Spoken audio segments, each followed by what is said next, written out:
breakthrough for scientists after they had a 20-minute conversation with a humpback whale. Did it say I'm tired of fish? I'm tired of plankton? I have. So this team, including a professor from UC Davis, is hoping for more interspecies dialogue following this groundbreaking exchange with a whale named Twain. For 30 million years, something has been speaking in the dark beneath every ocean on Earth. Nobody was listening. Then an AI processed 9,000 recordings from the deep and found something that made an MIT researcher go completely still and whisper 4 words out loud. This isn't supposed to be possible. What the AI found was not random animal noise.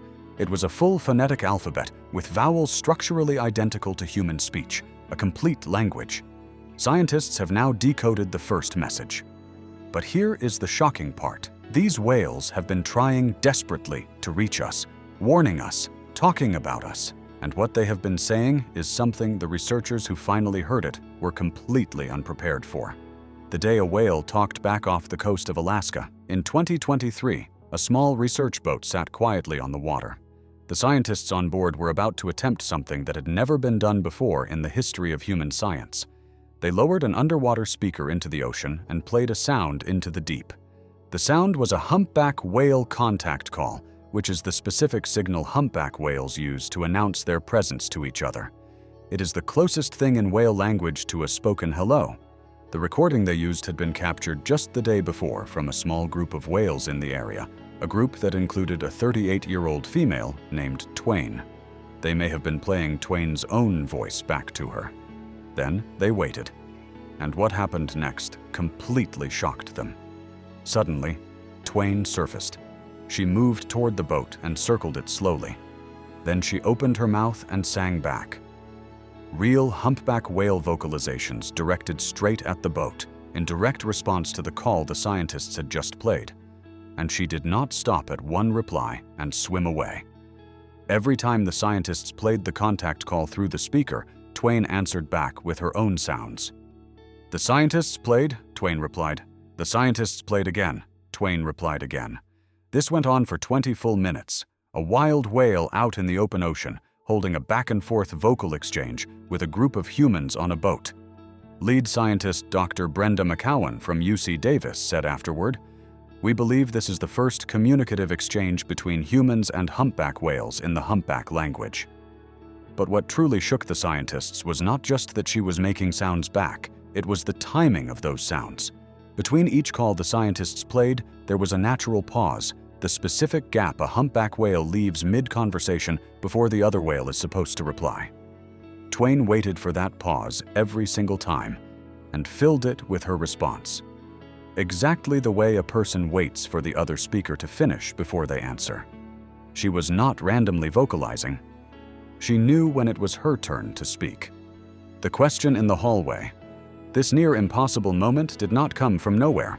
A few years earlier, marine biologist David Gruber was sitting alone in his office at Harvard's Radcliffe Institute with headphones on. He was reviewing old sperm whale recordings he had collected while studying jellyfish in the Caribbean. The sounds coming through his headphones were rapid mechanical clicks firing one after another with specific gaps between them. He had heard them hundreds of times, every single time he had taken his headphones off and moved on. He assumed those sounds were nothing. Background noise from an animal he believed science had already figured out long ago. Then MIT cryptographer Shafi Goldwasser walked past his open office door and stopped dead in her tracks. She stood there listening for a moment.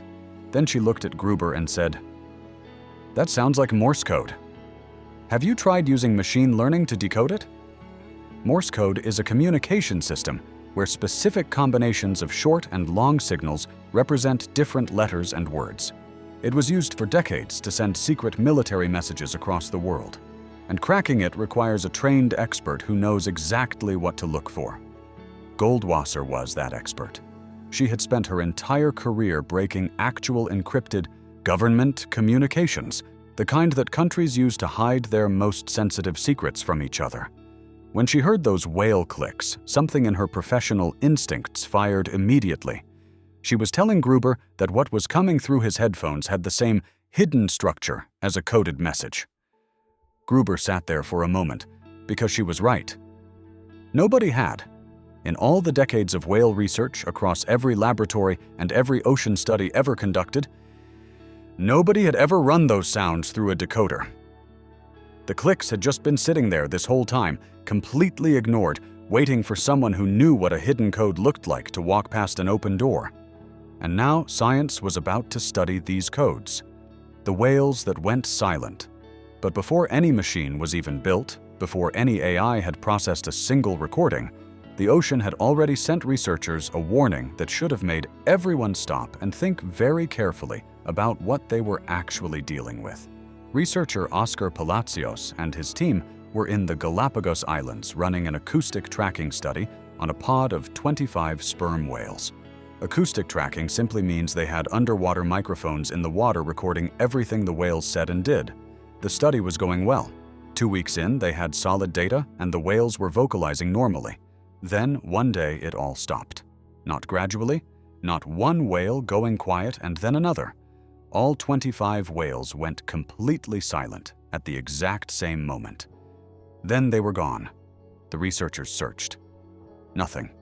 The whales had vanished without a trace. The researchers came to a conclusion that is genuinely difficult to process. They believe the pod had figured out that the underwater microphones were there. They believe the whales recognized they were being monitored, discussed amongst themselves, and made a group decision to stop making any sound at all. 25 animals coordinating a collective silence in direct response to human surveillance. These creatures had become aware that humans were listening to them long before humans had any idea what they were actually saying. And here is something else that almost never gets mentioned. Sperm whale calves are not born knowing how to speak their language. Just like human babies who spend their first year making broken, garbled sounds before real words start forming, sperm whale calves also babble. They produce messy, incomplete attempts at coda clicks, practicing over and over, getting it wrong, trying again. They do all of this in complete darkness while their mothers are away on deep hunting dives. Among the very first things a calf learns is something researchers call the identity coda. This is the specific click pattern that tells every other whale in the ocean exactly which clan this calf belongs to. Think of it as a sound-based last name that gets stamped onto the calf in its earliest weeks of life and stays with it for the next 70 years. The very first lesson a sperm whale receives is not how to hunt. It is not how to find food or avoid danger. It is who it belongs to. From the first sounds it ever makes, this animal is already operating inside a language system built on identity, belonging, and social rules that were established long before it was born. Goldwasser's question in that hallway had started something that could not be stopped, but answering it was going to require something science had never come close to attempting before. A machine powerful enough and a data set large enough to read an entire ocean. The machine that read the ocean. Goldwasser's question led to a third person, an AI researcher named Michael Bronstein. He explained that the same deep learning technology powering tools like ChatGPT, which is AI trained to understand and produce human language, could theoretically be applied to animal communication. There was one condition: you needed enough data. That single requirement became the driving force behind the most ambitious marine biology project ever attempted. In 2020, the effort was officially named Project CETI, which stands for Cetacean Translation Initiative. Cetacean is the scientific word for the family of animals that includes whales and dolphins. The project brought together researchers from MIT, Harvard, UC Berkeley, and 15 other institutions. The goal was straightforward and staggering at the same time. Use artificial intelligence to decode what sperm whales are saying to each other. The team chose the Caribbean island of Dominica as their base. This specific stretch of ocean is one of the very few places on Earth where multi-generational sperm whale families return year after year without fail. These were not anonymous animals passing through. The families were known. The matriarchs had names. Their social hierarchies had been mapped across decades of careful observation from the surface. This was the closest thing to a whale neighborhood that science had ever found. What the team deployed there was unlike anything ever used in marine biology before. They installed hydrophone arrays, which are networks of underwater microphones, permanently along whale migration routes. They developed biologger tags that attach directly to the skin of whales using suction cups. Each tag carried 3 synchronized microphones capable of separating individual voices, even in a group conversation. The tags also recorded GPS location, depth, water temperature, and accelerometers that tracked every shift in the whale's body orientation to a fraction of a degree. The system was not designed just to hear the whales. It was engineered to record who was speaking, who they were speaking to, what they were physically doing at that exact moment, and what the entire acoustic environment around them looked like simultaneously. Every piece of context that could help give meaning to a sound was being captured at the same time as the sound itself. 9,000 recordings went into the AI. What the textbooks got wrong. For decades, scientists thought they had sperm whale communication completely figured out. They believed sperm whales used roughly 21 distinct click patterns called codas, and that each one had a single fixed meaning. Think of it exactly like a traffic light. Red means stop, green means go, yellow means slow down. 3 signals. Each one means one thing and one thing only. You cannot mix them. You cannot build on them. That was the assumption. That was what the textbook said. What the AI found tore all of that to pieces. It found 156 distinct codas, but that number alone was not even the most shocking part. What made the researchers go completely quiet was what was buried inside each one. Every single coda had 4 internal parts that could each be changed and mixed together to shift what it meant. The first is tempo, which is how fast or slow the clicks come out. Like the difference between someone speaking quickly because they are panicking versus slowly because they are calm. The second is rhythm, which is the gap between each individual click, whether the clicks are bunched close together or spread apart. The third is ornamentation, which means extra clicks added into the middle of a pattern that change its meaning completely, the same way adding one word to a sentence can flip what the whole sentence is saying. The fourth is rubato, which means tiny changes in timing that add feeling to the sound. The way a person's voice goes tight and sharp when they are angry versus slow and soft when they are scared. These 4 parts were the working engine of an entire communication system. They could be mixed and layered to build meanings no single click could carry alone. Scientists have a term for a system that works this way. They call it duality of patterning, which simply means being able to build unlimited meaning from a small number of basic pieces. It was supposed to be something only humans could do. The AI just found it happening in an animal clicking away in the pitch black, a mile underwater. Then, the AI found something nobody had prepared for. The same whale produced different communication styles depending on who it was talking to. This is called audience design, and in human language, it is the feature that allows you to speak differently to a child than to a judge, to soften a message for someone who is hurting, to adjust what you say based on what you know about the person listening. Audience design does not just require language and memory. It requires a model of another individual's mind. It requires understanding that the other being has a perspective separate from your own.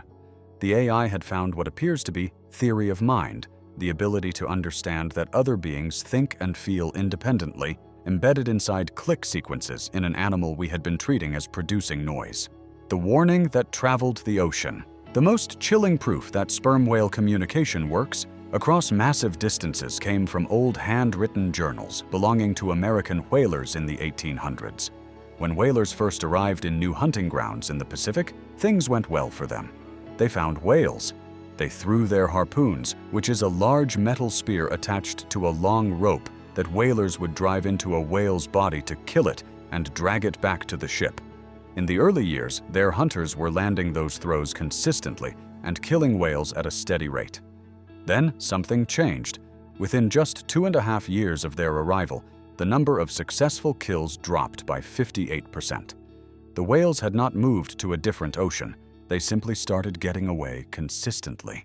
What had happened was that the sperm whales that survived early attacks had passed the warning to the rest of the population through their communication system. Not just to the whales nearby, to whales that had never seen a hunting ship in their entire lives. Animals living thousands of miles away were changing their behavior based on information they had received through clicks and codas from whales they may never have even met. Historian Bathsheba Demuth at Brown University dug through the old whaling journals and found entry after entry where whalers described the shift with real unease, writing that the animals appeared to be talking to each other and that their behavior had clearly been learned from somewhere. The whalers could feel it happening, but had no way to explain it. Until now. Old whaling journals described something that deeply unsettled sailors, and that none of them could ever explain. After a whale was harpooned and dying at the surface, the rest of the pod would go completely still. Then the clicking would start again, intense, and unlike anything the whalers had heard before. The whalers wrote it off as distress noise, but now that we know these animals have 156 codas, a working grammar, and the ability to tailor what they say to specific individuals, that explanation does not hold anymore. What exactly were they transmitting in those moments? Were they speaking their grief out loud? Were they sending a warning across the ocean to every whale within range? Were they making a record of what had just happened, passing it to family members too far away to see it with their own eyes? Nobody knows. Those sounds were never decoded.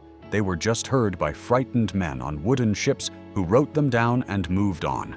But the recordings being made right now in Dominica are a different story entirely, and what the AI found inside them was about to force every last assumption about human uniqueness completely off its foundation. One researcher at UC Berkeley was about to look inside those recordings at a level no one had tried before. What he found ripped out the last thing humans had been standing on. The sound that should not exist. Instead of studying the patterns of coda sequences, which is what every previous researcher had done, linguist Gasper Begusch slowed the recordings way down and looked at the precise shape of each sound. What he saw made the foundational assumptions of his entire field shake. The whales were producing vowels, not sounds that were similar to vowels, structurally identical to them. Begusch found two main types. The first is what researchers now call the A coda, which is acoustically identical to the A sound in the word father. The second is the I coda, which matches the E sound in the word see. He also found diphthongs, which are gliding double vowel combinations, like the OI sound in boy, where one vowel slides smoothly into another. When the recordings were slowed down and the sound shapes were mapped, they looked like exact acoustic matches for human vowels. Begusch said it plainly. In the past, researchers thought of whale communication as a kind of Morse code, but this paper shows their calls are more like very, very slow vowels. This suggests a complexity that approaches human language. To understand why this is so deeply disturbing, you need to understand what vowels actually are. Producing them is not simple. It requires a specific set of body parts that evolved together over millions of years, specifically for speech. A descended larynx, which is the voice box, sitting lower in the throat than in other animals. Precise tongue and jaw musculature. Controlled airflow through a resonance chamber, which is essentially a shaped hollow space in the throat that acts like a tuning instrument. In humans, all of this evolved over millions of years under specific evolutionary pressure towards spoken language. That combination of anatomy was considered uniquely human, something our specific lineage developed in our specific environment over our specific timeline. Sperm whales have none of that anatomy. Their vocal system evolved in the deep ocean in pitch darkness under thousands of pounds of water pressure for a completely different purpose. It evolved for echolocation, which is the ability to send sound beams into the dark and use the echoes that bounce back to build a picture of the surrounding environment, the way a bat navigates at night. They did not evolve toward language. They evolved toward something that, when analyzed by the most advanced acoustic equipment available, looks functionally identical to it. This is called convergent evolution. It means two completely separate species on completely different evolutionary paths, with no shared ancestor for hundreds of millions of years, independently arrived at the same complex solution.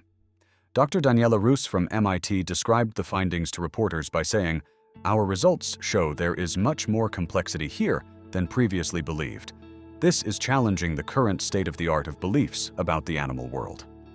That might be the most understated sentence in the history of modern science. The language and the weapon. Here's the part that does not make it into the press releases. The anatomy that produces these vowel-like codas, which is the spermaceti organ sitting inside the whale's enormous head, the phonic lips at the front of its nose, the entire nasal complex, is the exact same system that produces its killing click. Sperm whales are the loudest animals on Earth. Their clicks reach 230 decibels underwater, which is the loudest biological sound ever recorded on this planet. A jet engine at close range registers 140 decibels. Human eardrums begin to rupture at 150. At 180 decibels, internal organs start to suffer damage. At the recorded peak output of a sperm whale at close range, researchers have described the sound as physically capable of vibrating a human body apart from the inside. Ocean journalist James Nestor documented a diver whose arm went completely numb for nearly 4 hours after a whale buzzed him at moderate range. Divers in close proximity to vocalizing sperm whales have reported their skin heating up, a deep pressure sensation building inside their chest, and in some cases, temporary loss of feeling in their limbs.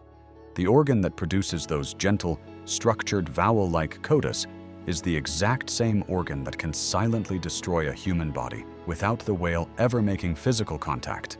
The language and the weapon live in the same place. The first word, now. Out of 156 codas, with vowels and grammar and audience design all confirmed, researchers have quietly identified one specific pattern they believe they may actually understand. It is called the 1 + 1 + 3.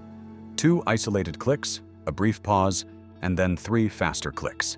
It is the most commonly documented coda across Caribbean sperm whale families. It appears in the widest range of social situations: before deep dives, after surfacing, during group gatherings, and at births. Researchers are cautiously proposing that it may mean something close to "I am here." That is the first message. Not a complex sentence, not a warning or a demand, just presence. Just one living thing telling another that it exists. That phrase has been transmitted between sperm whales millions of times across 30 million years in a language humans could not read while we were hunting them. The first thing we may have understood a sperm whale to say is the same thing every conscious being eventually needs to say. It has been saying it every day to every family member in every ocean since long before our species could stand upright. If one species on land and another deep in the ocean both discovered the same kind of sounds without ever meeting, then something important is going on. It means humans didn't invent this. So if we both arrived at the same kind of communication, what else did we arrive at too? Things we always thought were only human. Memory, emotion, identity, maybe even grief. Sperm whales have brains far larger than ours. They've lived, socialized, and communicated for millions of years. For a long time, we believed language made us special. Now, it looks like it never did. And that changes everything. The AI had found the grammar, the vowels had been identified, the first word had been decoded. But a language is not just a structure sitting in a laboratory. A language is what living beings do with it every single day. And what these animals do with it in the dark, a mile below the surface, across families and generations and centuries, is where this story stops being science and becomes something far harder to sit with. What they say in the dark. If there is anyone who can tell us their story, it's Shane Garrow. He is a marine biologist who has spent 13 years living alongside sperm whales in Dominica. And yet, even he admits something strange. He's seen a mother whale click back and forth with another female, then dive deep to hunt. Her baby stays behind with the other whale. He says it's almost impossible not to see it as, "Watch my child, I'll be back." At the surface, he's watched younger whales circle each other, clicking over one another, nudging, responding. He says it looks like cousins playing, talking. These aren't quick sounds. Some exchanges last up to an hour. They take turns. They interrupt each other. They respond to what was just said. There are louder voices, quieter ones. According to Shane, sometimes it feels like disagreement, other times like reassurance. Some talks happen between just two whales, others involve the entire group. It's structured, it's social, it's not random noise. Now it gets even stranger. Different whale clans don't just sound different. They follow different rules, different ways of building their cliques. And they're not born with it. They learn it, just like human language. You can tell exactly which group a whale belongs to just by how it speaks. And these groups, they are massive, tightly bonded, culturally connected. Some of the largest social groups on Earth outside humans. Now here's the part that changes everything. They hunt in complete darkness, nearly 2 kilometers down. No light, no landmarks, nothing to see, only sound. And somehow they move together, coordinate dives, herd prey, stay in sync across huge distances, all in pitch black. Which means one thing: this is real-time communication. Then there is the grief. Sperm whale mothers have been documented carrying the bodies of their dead calves through the water, refusing to let them go. In 2018, an orca named Tahlequah pushed her dead newborn calf along the Pacific coast for 17 days and more than 1,000 miles. The calf had lived for only 30 minutes. Every time the small body slid off the top of her head, she dove back down to retrieve it. Researchers watching from shore were genuinely afraid she would starve to death before she let go. During those 17 days, a tight group of female pod members gathered around Tahlequah and held close to her for over 2 hours, pressing in, staying still, surrounding her completely. Researcher Robin Baird said, "The animals go through a period where they're experiencing the same kinds of emotions you or I would when a loved one dies." At least 20 species of cetaceans worldwide have been documented doing this, carrying their dead, circling them, refusing to leave. Scientists call it epimuletic behavior, which means the refusal to accept the loss of a pod member. During every one of those vigils, the whales are vocalizing. The recordings exist. The clicks exchanged between a grieving mother and the females pressing close around her have been captured on hydrophones. Nobody can read them yet, but we now know with certainty they are not random noise. They are structured, combinatorial, built from vowel-like sounds, and a grammar the AI has fully mapped. Whatever a sperm whale says to its family in those moments is a real thing being said in a real language. And we do not know what it is. A sperm whale can live 70 years. The matriarch of a family alive today may have been born before underwater sonar even existed. She has spent her entire life transmitting knowledge to her daughters and granddaughters. The best hunting grounds, the safest migration routes, the dangers to avoid, the places that have kept the family alive for a century. When a sperm whale family dies out, it takes with it generations of accumulated knowledge about the ocean that no other family carries. Shane Garrow said, "Their stories are deeper than ours. These animals have been here longer than humans have been walking upright. Whatever they know about this ocean has been building for longer than human civilization has existed, and it travels through a language we are only now learning to read. But there is one more dimension to this story that has not yet been said plainly. These animals have been watching us for a very long time, and they have not been quiet about what they have seen, what they've been saying about us." On November 20th, 1820, the American whale ship Essex was moving through the Pacific Ocean, roughly 1,500 nautical miles west of the Galapagos Islands. The crew was doing what they always did out there, hunting sperm whales for their oil. It was a routine day until first mate Owen Chase spotted something in the water that made him go cold. An unusually large bull sperm whale was sitting completely still on the surface with its head pointed directly at the ship. Not swimming, not diving, just still, staring. Then it started moving toward the Essex. Slowly at first, then faster. Then it was coming at full speed. And it did not stop. It drove its enormous head straight into the side of the ship with a force so violent the entire vessel lurched sideways and sent men sprawling across the deck. The crew scrambled to grab anything bolted down. Before they could recover, the whale surfaced again, turned around, and came back a second time. It hit the Essex again in the same spot, deliberately, purposefully, like it was making sure the job was finished. The front of the ship was destroyed. Water poured in fast. 20 men threw themselves into 3 small wooden open boats with almost no food, almost no fresh water, and nothing above their heads in the middle of the Pacific Ocean. What followed was 83 days that stripped them of everything. The thirst came first, so severe that men were hallucinating within days. Then the food ran out, and the starvation set in slowly and horribly. Men started dying one by one, their bodies wasted down to bone. Then came the moment that haunted every survivor for the rest of their lives. With nothing left to eat and days still stretching ahead of them, the living made the decision to eat the dead. They carved up their crewmates to survive. Only 8 of the original 20 men made it back alive. This real event became the direct inspiration for Moby Dick. Most people know that part. What most people do not know is this.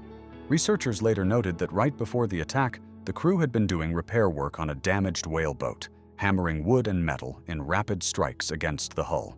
Those hammering sounds, striking in fast, repeated patterns against the boat, may have sounded to the bull like sperm whale click patterns coming from inside the vessel.